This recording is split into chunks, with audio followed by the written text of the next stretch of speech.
ወጣቶች ያልተሳተፉበት ሀገራዊ ምርጫ የወጣቶች ድምጽ በፖሊሲ ውስጥ እንዳይካተት ከማድረግ ባለፈ የምርጫ ፍትሃዊነት ላይ ጥያቄ የሚያስነሳ በመሆኑ በመጪው 7ኛው ምርጫ ወጣቶች በንቃት እንዲሳተፉ ተጠየቀ። ጥሪውን ያቀረበው የሴቶችና ማህበራዊ ጉዳይ ሚኒስቴር የወጣቶች ጉዳይ ክፍል ነው።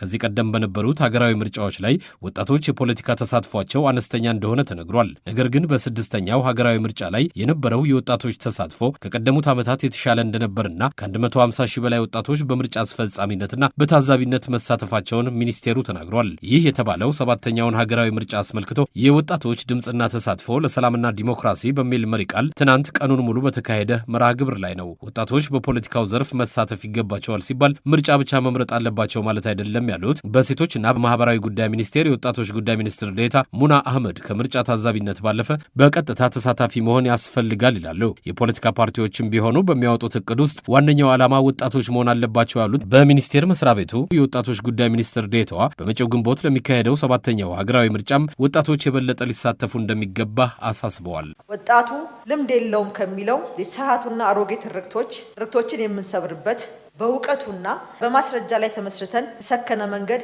ለፖለቲካ ጥያቄዎች ምላሽ የምትፈልጉበት ነው። ምርጫ የወጣቶችን ሚና ታዛቢነትና ከመራጭነት ወደ ውሳኔ ሰጪነት የሚሸጋገርበት ነው። ፖለቲካዊ ተሳትፎ ማለት የምርጫ ካርድ መውሰድ ብቻ ሳይሆን የፖለቲካ ፓርቲዎች በሚያቀርቧቸው ማኒፌስቶዎች የወጣቶችን አጀንዳ በትክክል ማስቀመጣቸውን በጥልቀት መመርመርና መከታተል፣ ውሳኔያችሁ ካርዳችሁ ማሳረፍ ማለት ነው። ወጣቶች በፖለቲካው መድረክ በንቃት ሲሳተፉ የሀገሪቱ የፖለቲካ አመራር አዲስ ሀሳቦችን፣ የቴክኖሎጂ እውቀቶችና የፈጠራ ሀሳቦችን እንዲያገኝ ያስችላል። ይህም ፖለቲካ ከኋላ ቀር አመለካከትና ካረጁ አስተሳሰቦች ወጥቶ ሁሉንም የህብረተሰብ ላይ ያካተተና ዘመኑን የዋጀ ፖለቲካ እንዲሆን ያደርገዋል። በሌላ በኩል ወጣቶች በዘርፉ ሲሳተፉ በፖለቲካው ብቻ የሚያመጡት ለውጥ እንደሌለ የሚያነሱት ሚኒስትር ዴኤታዋ የኢኮኖሚው ዘርፍ ላይም አስተዋጽኦ ያደርጋሉ ይላሉ።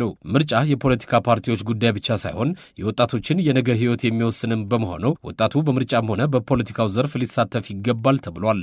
የወጣቶች በምርጫ መሳተፍ ቀጥተኛ ኢኮኖሚያዊ ትርጉምም አለው። ድምጻችሁን ስትሰጡ የእናንተን የኢኮኖሚ ጥያቄ እንደ ስራ ዕድል ፈጠራ፣ ኢንተርፕራይዞች መስፋፋት፣ ሌሎችም የፈጠራ ስራዎች ድጋፍ ምላሽ የሚሰጥበትና መንግስትና ፖሊሲ እየመረጣችሁ ነው። በምርጫ ሂደት ውስጥ የምታሳዩት ንቃት ፖሊሲ አውጪዎች የእናንተን ፍላጎት ያገናዘበ በጀትና ስልት እንዲነድፉም ያስገድዳቸዋል።